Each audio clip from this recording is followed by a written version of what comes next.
سخت مشکل میں یہ 3 الفاظ پڑھ لو، مشکل خود آپ کے قدموں میں گر پڑے گی۔ صرف زمین و آسمان کے ہی نہیں، جنت کے خزانے بھی ان الفاظ میں چھپے ہیں۔ بسم اللہ الرحمن الرحیم۔ خلعت نبوت سے سرفراز ہو کر حضرت ابراہیم خلیل اللہ علیہ السلام کئی دن بعد گھر تشریف لائے تھے۔ دیکھا کہ سامنے والد سنگ تراشی میں مصروف ہیں۔ والد نے غضبناک نگاہوں سے بیٹے کو گھورتے ہوئے سوال کیا، کہاں سے آ رہے ہو؟ حضرت ابراہیم علیہ السلام نے والد کا سوال نظر انداز کر کے جھک کر ایک تراشیدہ چھوٹا سا بت اٹھایا اور ادب و احترام ملحوظ خاطر رکھتے ہوئے نہایت محبت سے والد سے مخاطب ہوئے۔ قرآن کریم میں باپ بیٹے کے مکالمے کو یوں بیان فرمایا گیا ہے، ابا جان آپ ایسی چیزوں کو کیوں پوچھتے ہیں جو نہ سنیں اور نہ دیکھیں اور نہ آپ کے کچھ کام آ سکیں؟ ابا جان مجھے ایسا علم ملا ہے جو آپ کو نہیں ملا تو میرے ساتھ ہو جائیں، میں آپ کو سیدھی راہ چلا دوں گا۔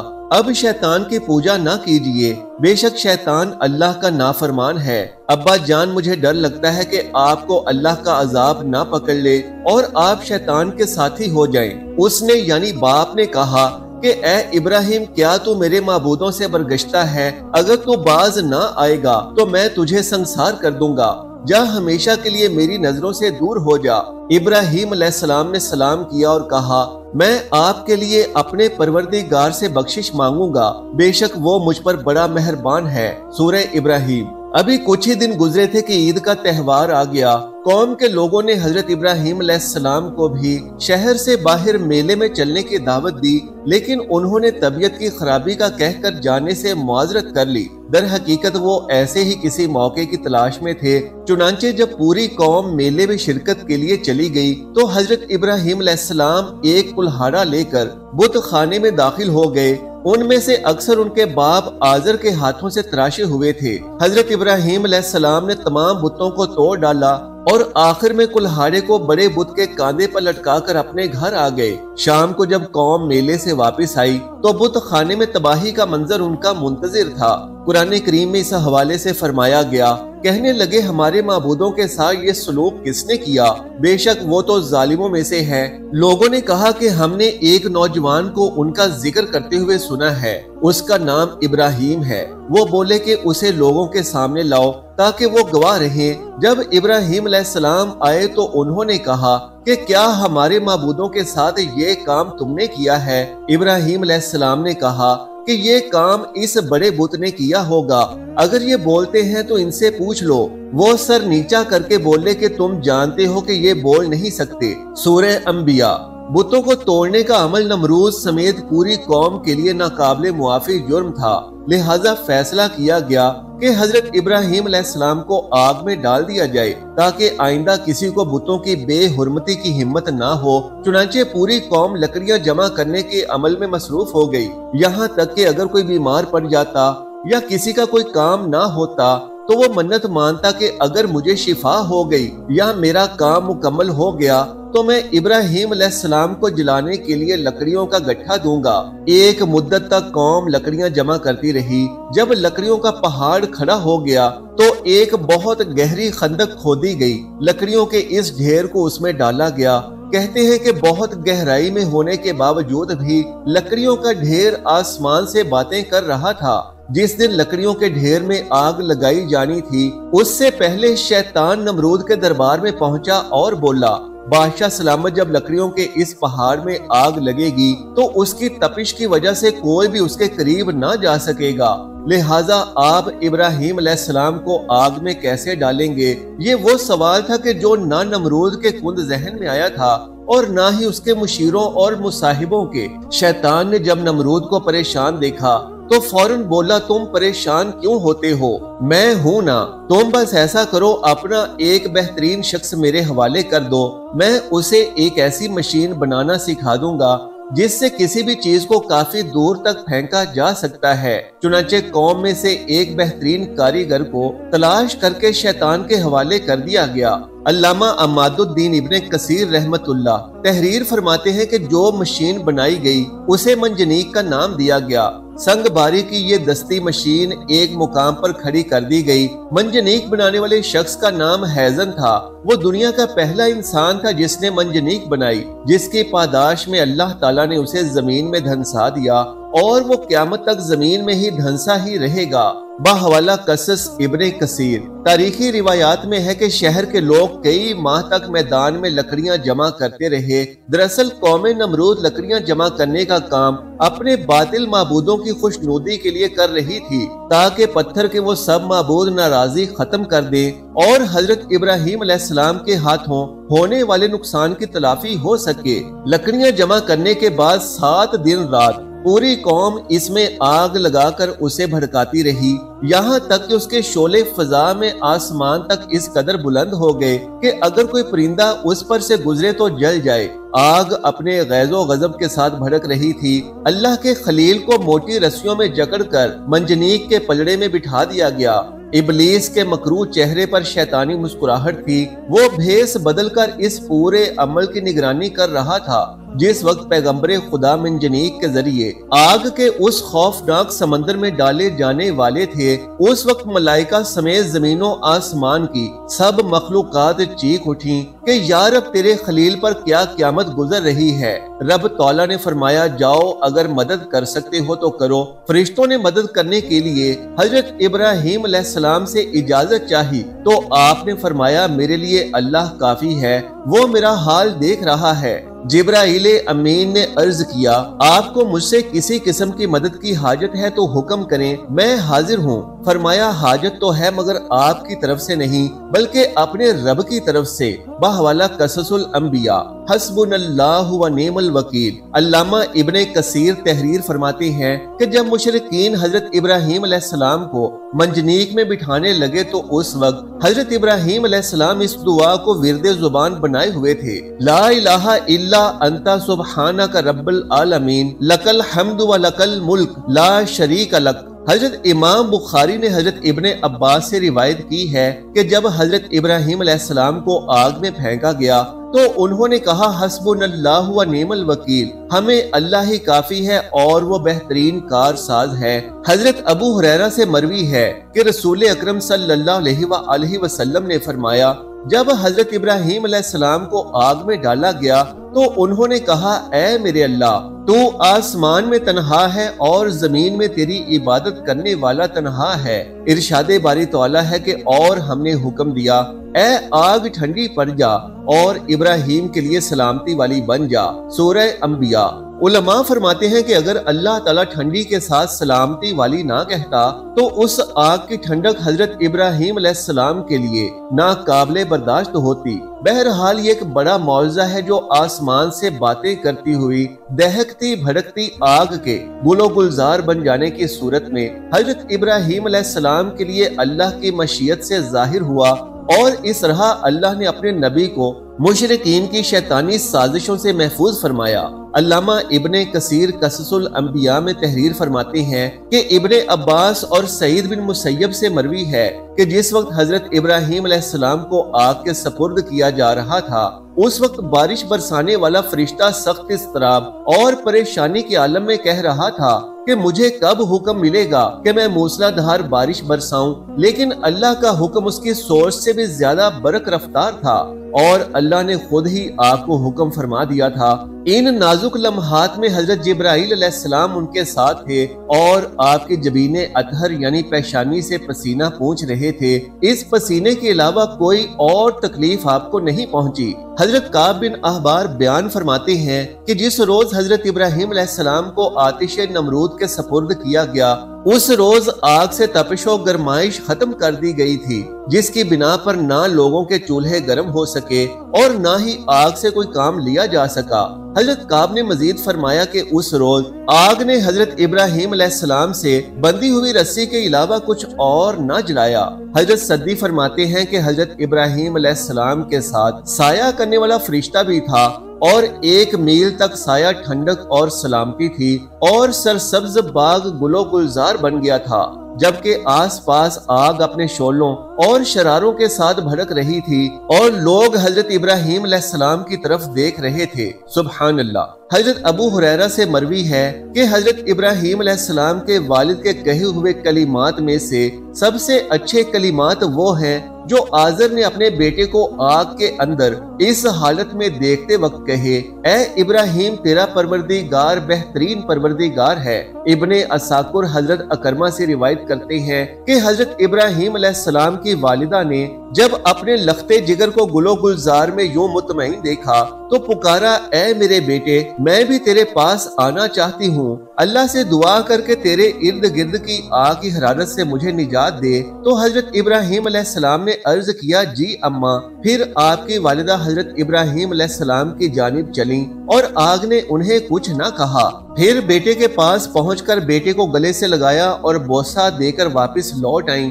حضرت منہال بن عمرو سے مروی ہے، فرماتے ہیں کہ مجھے خبر پہنچی کہ حضرت ابراہیم علیہ السلام وہاں گلو گلزار میں 40 یا 50 دن ٹھہرے اور انہوں نے فرمایا کہ دنوں اور راتوں میں نے ان سے اچھی زندگی نہیں گزاری اور میری تمنا رہی کہ میری تمام زندگی اسی طرح کی ہو جائے۔ صلاۃ اللہ و سلام اللہ علیہ۔ کفار و مشرکین حضرت ابراہیم علیہ السلام سے انتقام لینا چاہتے تھے مگر رسوا و ذلیل ہوئے، بلند ہونا چاہا لیکن پست و خوار ہوئے، غالب ہونا چاہا مگر مغلوب ہوئے۔ بہوالا قصص الانبیاء۔ شاعر مشرق علامہ اقبال نے حضرت ابراہیم علیہ السلام کے عشق حقیقی کو بڑے خوبصورت انداز میں یوں پیش کیا ہے، فرماتے ہیں، بے خطر کود پڑا آتش نمرود میں عشق، عقل ہے محو تماشائے لبے بام ابھی۔ حضرت ابراہیم علیہ السلام کو جب آگ میں ڈالا گیا تو آپ کی عمر 16 یا 20 سال تھی۔ آپ کتنی مدت تک آگ میں رہے، اس سلسلے میں 3 اقوال ہیں۔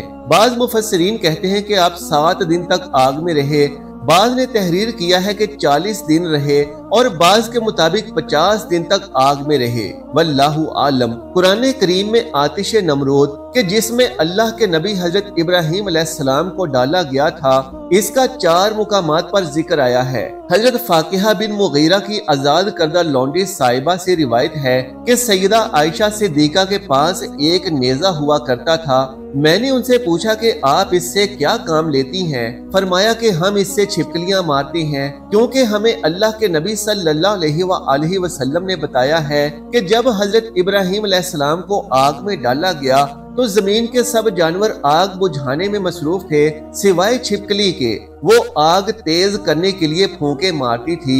چنانچہ رسول اللہ صلی اللہ علیہ وآلہ وسلم نے اسے مارنے کا حکم دیا ہے۔ بحوالہ سنن ابن ماجہ و سنن مسند احمد۔ یہ نوجوان ابراہیم علیہ السلام کا اپنے اللہ پر کامل ایمان و یقین تھا کہ صرف ایک اکیلا شخص باطل کی طاغوتی قوتوں کے مقابل استقامت کا پہاڑ بن کر کھڑا ہو گیا، اور جب قوم نمرود نے آگ کے بھڑکتے سمندر میں پھینکا تو لبوں پر تھا حسبنا اللہ و نعم الوکیل۔ آج 58 مسلم ممالک اور 2.5 ارب سے زائد مسلمانوں کے پاس دنیا کی ہر نعمت وافر مقدار میں موجود ہے بشمول ایٹمی قوت کے، لیکن اگر کسی چیز کی کمی ہے تو وہ ہے ایمان و یقین کی قوت کی، اور صرف اس ایک محرومی نے امت مسلمہ کو دنیا بھر میں ذلیل و خوار کر رکھا ہے۔ علامہ اقبال نے سالوں پہلے فرمایا تھا، آج بھی ہو جو ابراہیم کا ایمان پیدا، آگ کر سکتی ہے اندازے گلستان پیدا۔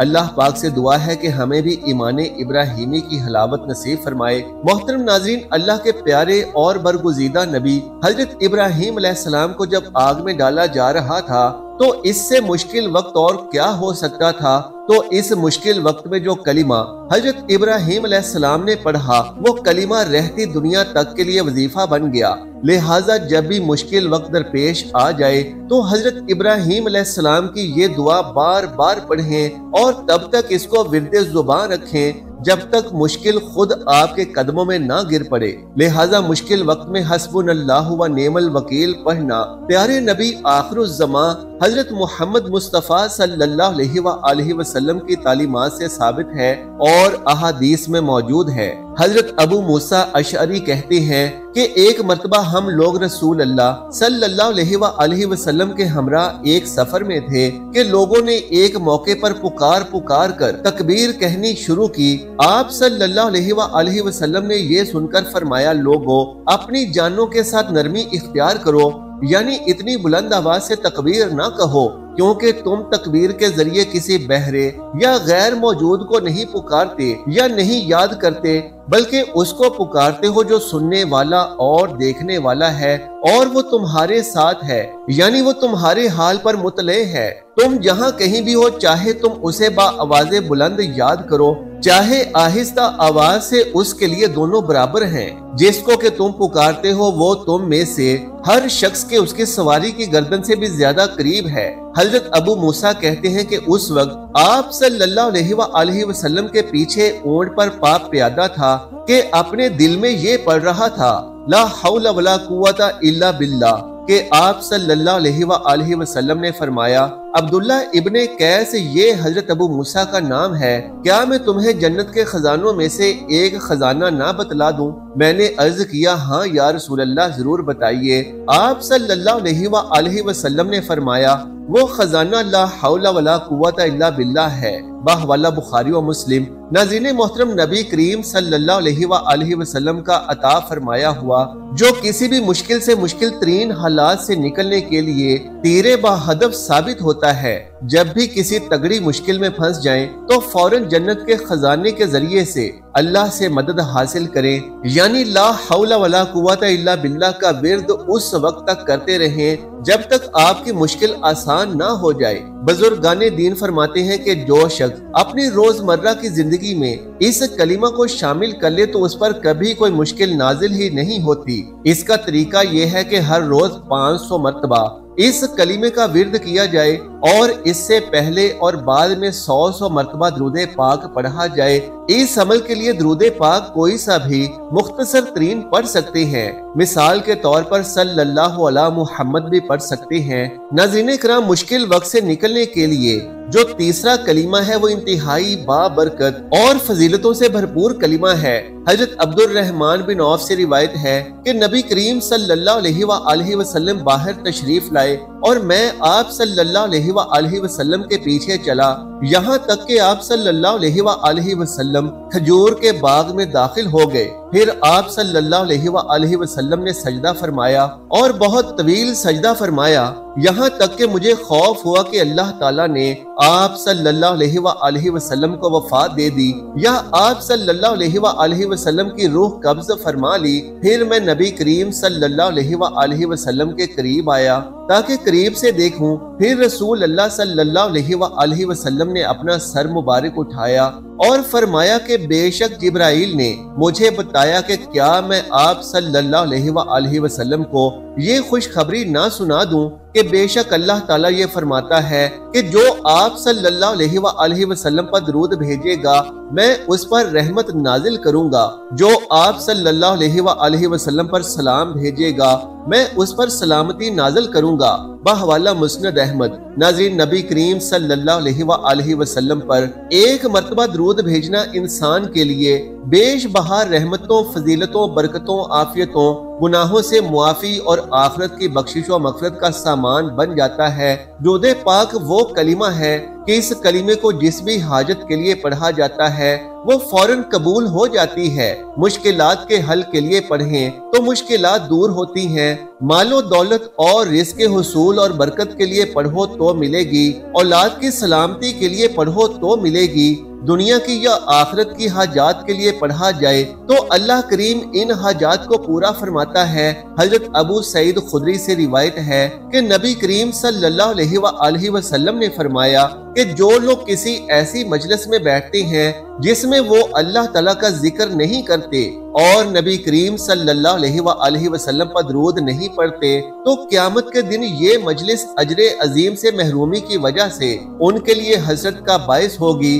اگرچہ وہ ثواب کے لیے جنت میں بھی داخل ہو جائیں، بحوالہ مسند احمد۔ حضرت ابو ہریرہ سے روایت ہے کہ رسول اللہ صلی اللہ علیہ وآلہ وسلم نے ارشاد فرمایا، لوگ جس مجلس میں بیٹھتے ہیں اگر اس میں اللہ تعالیٰ کا ذکر نہیں کرتے اور اپنے نبی کریم صلی اللہ علیہ وآلہ وسلم پر درود نہیں پڑھتے تو ان کی مجلس قیامت کے دن ان کے لیے باعث حسرت ہوگی۔ اگر اللہ تعالیٰ نے چاہا تو انہیں معاف کر دے گا اور اگر چاہا تو پکڑ لے گا۔ بحوالہ ترمذی۔ اللہ تبارک و تعالیٰ سے دعا ہے کہ نیکی کی بات کو سننے سمجھنے اور اس پر عمل کرنے کی طاقت و توفیق مرحمت فرمائے۔ میرا سنانا اور آپ کا سننا اپنی بارگاہ میں قبول و منظور فرمائے، آمین یا رب العالمین۔ محترم ناظرین، اللہ کا ایک خوبصورت نام نیچے کومنٹ باکس میں ضرور تحریر فرما دیجئے۔ جزاک اللہ خیرن کثیرا۔ اللہ ہم سب کا حامی و ناصر ہو۔